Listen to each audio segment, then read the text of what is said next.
lings and banelings and mutalisks, which is very common.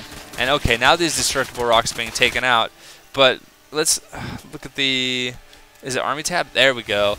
We can see decently the same in supply. The Terran is actually a bit ahead, and that's not really a good place to be as Zerg. You really want to be ahead of Terran. Looks like Terran is supply blocked temporarily, so a little bit, oh, but so is the Zerg. So they're both supply blocked for a little bit, and now they're both not supply blocked. And here we go, Terran taking a little bit more of a lead, actually. Wow, 154 to 126. Let's go back to the production tab, and we can see all kinds of upgrades being done by both players, and not a lot of units being done or being made by Haypro. As I think, what is he getting now? He's getting a lot of Zerglings and a lot of Mutalisks. So just going to go with the same unit combination. And oh, the Raven is out, so he is going to be hunting down these creep tumors like a madman, because you just want to keep the Zerg back as much as possible on the creep. And oh man, as Terran approaches max, he is now 178 of 193. He's approaching max. He does have lots of Thors. Let's go to the units tab really quick. I want to see what he has. He has 3 Thors, 9 siege tanks, 46 Marines, a Raven, a couple of Marauders, some Hellions, and you can see that the SCV to drone count is exactly the same. But the Terran player does have mules, and he does have the gold, so he should be, if you look at the income tab, he should be quite a bit ahead. And oh, look at this, way ahead. So it's going to be, again, up to, I think, the Zerg player to make something happen, and the Terran is content to just turtle on 3 bases because he knows he's actually ahead right now. Let's go back to the production tab as we see these Hellions poking up, getting some good scouting, and running away before the Ball of Death mutas decide to attack. Now we do have all of the Thors and a lot of siege tanks and stuff, and oh goodness, a couple of Thor volleys going to go off on this poor Overlord who does not have speed, and he's running as fast as he can, running home to his mommy saying it's not fair. And down he goes. Boom. And here comes the Terran death push. He has Marines, he has siege tanks, he has Thors, he has Hellions with Blue Flame. And and LiquidHaypro, I think, is making the correct decision, and he is just going to sack this expansion because there is no way that he is stopping that army right now. And he is going to marshal all of his forces here. He has a lot of Banelings, a lot of Zerglings, and a lot of Mutas, so it's going to depend on the angle and if he can get the Terran unsieged and then attack. And it looks like treeFou is unsieging right now, and I'm going to be curious to see if he does push forward a little bit. Nope, he's leapfrogging. That's the correct move. And here comes LiquidHaypro. He's going to be seeing what damage he can do. These Banelings are going to be getting in close, and lots of damage done to the Banelings. If we look at these Thors, there is only 1 left, and all of the Thors are down. Oh, wow. So LiquidHaypro, an amazing attack, and didn't lose really any mutas at all, and he's going to be able to clean this entire thing up. And now it is going to be up to LiquidHaypro to really be aggressive here and make something happen, get the Terran off of this gold or something. I feel like he can if he's aggressive. There is a Thor there, but look at so many Zerglings being produced right now, and those Zerglings with the mutas should make quick work of this gold. But Tree doing everything he can. He is macroing like a madman, and you can see the macro that's going on right now, just trying to get everything possible. And this Terran weapons number 2 going down, and infantry number 2, so not getting any kind of defense, just all offensive stuff. And here comes a lot of Zerglings, and he is checking this expansion, and he sees that it is not in fact down, although he is building it right now, and more factories coming down for Tree. So it looks like LiquidHaypro is going to be expanding to this corner as well as retaking the gold, and he is really just going to be trying to get as many expansions up as possible while macroing heavily. You can see 32 Zerglings going to be produced right now, and a ton of Banelings as well as Mutalisks. So we're going to have to see if he is able to smash through this army. Siege tank sieged are so good, and you can see here that going to make quick work of these destructible rocks as this command center goes ahead and floats down. We do have Zerglings burrowed just everywhere, but this is the important one because this command center is not going to be able to land, and he's going to have to take over a Raven or something. Ooh, a little bit of poking going on by these Mutalisks. You can see some of them are quite low. These Thors are so good at clumping Mutalisks because they have great damage against air. You can see, yeah, they do 14 versus light, and there's 4 attacks. So that's quite a bit of damage. Plus they do splash. So these mutas, if they are not magic boxed, which is like when you click way down here on a mineral patch or something, then they'll stay kind of farther apart. it's actually kind of funny. In StarCraft 2, you want to keep your mutas spread apart sometimes, and in StarCraft 1, it was all about keeping them stacked on top of each other as one. So kind of interesting how the dynamics changes depending on the games, just because of the Thor and the fact that it has amazing amounts of splash. But it looks like HayPro is on 5 bases now versus the Terran's 4. And he's getting his planetary, Tree is getting his planetary down here because he doesn't think he's going to be defending it very much.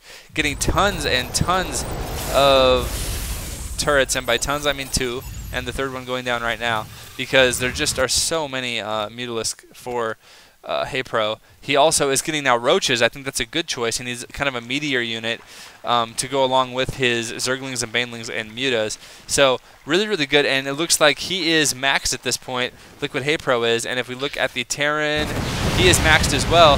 And it looks like HayPro is just going to come out here, take out these turrets, and shut down this expansion, get a few kills if he can. This planetary is decidedly baller, but not against air.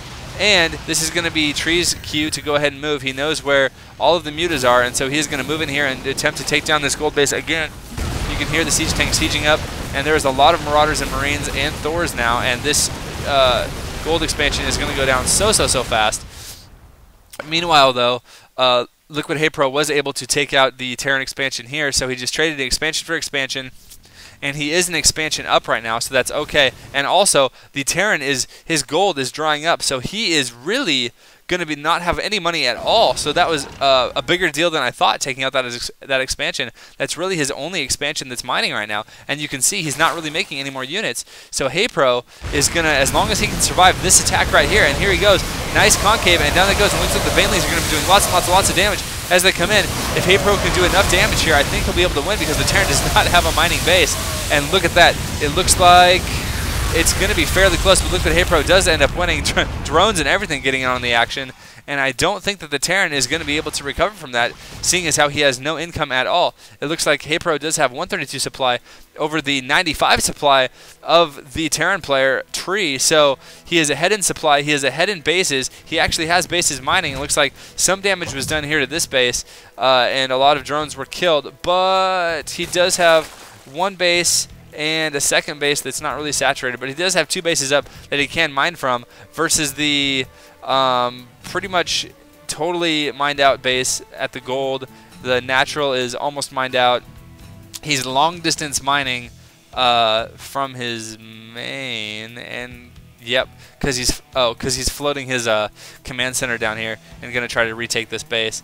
So it looks like, as long as HayPro really, this is the part of the game now where HayPro just needs to deny this base. If he can deny the Terran taking a 4th, he is going to win so fast, because he is just going to be able to make units, and the Terran is not. Looks like the Terran is making quite a few siege tanks and Marines right now.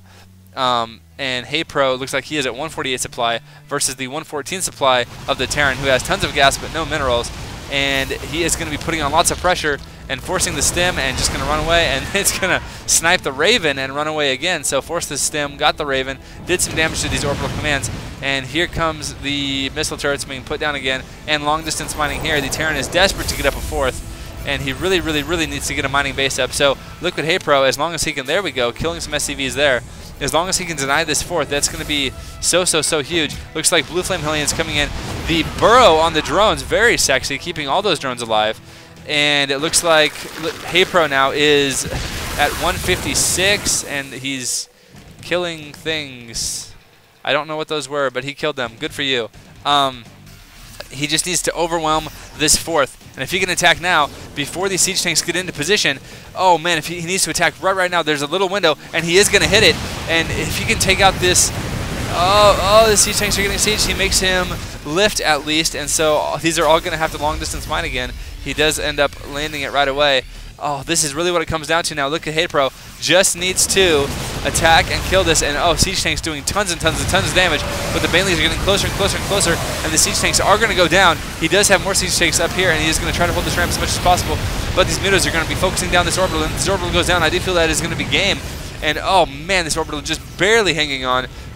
Tree is so close to dying now. It is 87 supply for Tree versus the 134 of LiquidHaypro, in a great position here. and it looks like he is now has his gold up. That is another thing. He was denied his gold several times, but now in the late game, it's actually going to be great because he is going to, as soon as he saturates this, have a ton of money, and he has one base fully saturated and another one with a decent amount of drones at it versus the single base of the Terran, and it looks like, oh, geez, he's doing everything he can to slow down this base. There is, let's look at the income tab really quick because I want to see harvesters. 21 harvesters for the Terran and 57 rather for the LiquidHaypro. So Haypro so far ahead. These these mules are a bit OP, as everyone says, and they're going to be equalizing a little bit. As you can see, the money just shoots up, but so much an economic difference right now between the Zerg and the Terran, and it looks like Haypro is going to just like go back, replenish his forces a little bit. He's at 156 over the 92 of Tree, and he just really needs to break this base. I think that's really the only thing. Like, you can see that all of Tree's forces, everything are back here. Actually, if he took his mutas and attacked into the back of the base and killed some production facilities, that would be really good at this point of the game. I don't know. Let's look at the units really quick. I think he has 18 mutas. Yeah, if he attacked with these mutas, but nope, he's going to come in the back here and he's going to be killing a lot more of these drones. And by drones I mean SCVs. Blah, blah, blah, blah, we'll just call them workers. And these marauders, they look beastie, and as I don't click on them, but they actually cannot shoot air, so they're not going to be any good. And look at this, just moving in and out, forcing another stem. That's great. He's able to damage all of those Marines and then just pull back. So now if we look at the income, we see 13 SCVs for Tree. He is hurting bad, and it looks like Tree may be doing a final push here. He needs to take out one of these bases, and it looks like he is going to be going for this one, which is virtually undefended. Meanwhile, these mutas are just going back in again, and it looks like they are going to take out this Thor. Bam! One Thor does go down. He does lose quite a few mutas there, but he is just keeping Tree on literally no SCVs, and that is really what he needs to do. Now he knows that Tree is going to be pushing up here, and this is where the defense is going to occur. And here comes in, oh, a beautiful flank. Look at this, going to take out all of these units, and I do believe that is going to be GG. And boom, that is it. Grats Team Liquid, and grats LiquidHaypro.